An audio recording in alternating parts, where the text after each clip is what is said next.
Trump's tariffs are a large tax increase on American consumers. To make this easy to understand, I have created this simple spreadsheet. For simplicity, I am going to assume that the average American family is earning about $100,000 from salary income. At that rate, they will be paying approximately a 22% federal tax rate plus a 7.65% Social Security and Medicare tax. Accordingly, starting with $100,000, they would lose $22,000 to federal tax being withheld from their paychecks and another $7,650 being withheld from their paychecks to cover Social Security and Medicare. That would leave them with about $70,350 of disposable take-home income. For discussion purposes, we will assume that all of the take-home income is spent on an annual basis. About 20% of those items will go to imported items. Now, if there is no tax from tariffs on any of the imported items, then there is no tariff tax to be concerned with. Therefore, if they spend 20% of their disposable income on imported items, they would spend $14,070 on those imported items, but they would not be paying any tariff tax. However, if tariffs are imposed on the imported items, this picture changes dramatically. Before tariffs are applied, the federal tax rate to the consumer is about 22%. Trump has proposed tariff rates of 100% or higher, so we are going to plug in 100% here.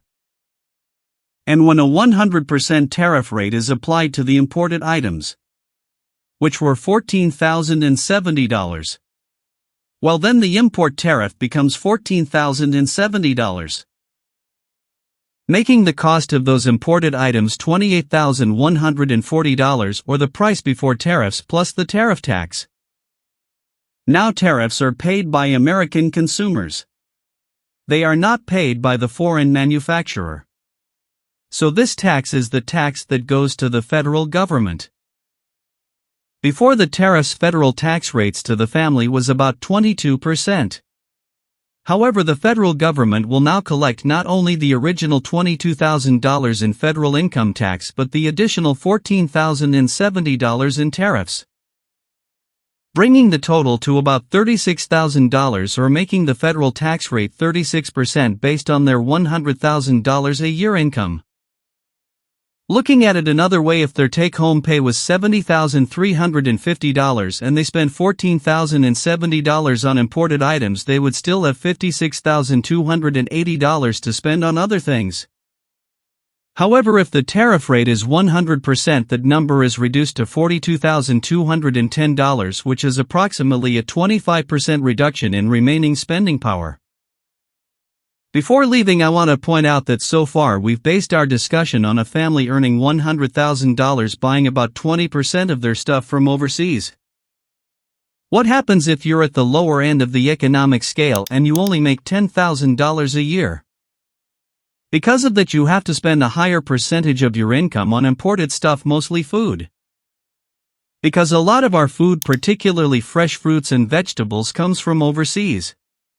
Even at a 100% tariff rate, if we bumped the percent of your money that you had to spend on imports from 20% to, let's say, 50%, let's see what happens. Note that not only does the accumulative post-tariff federal tax rate go up a lot to 46%, you actually have no money left over to spend on anything else.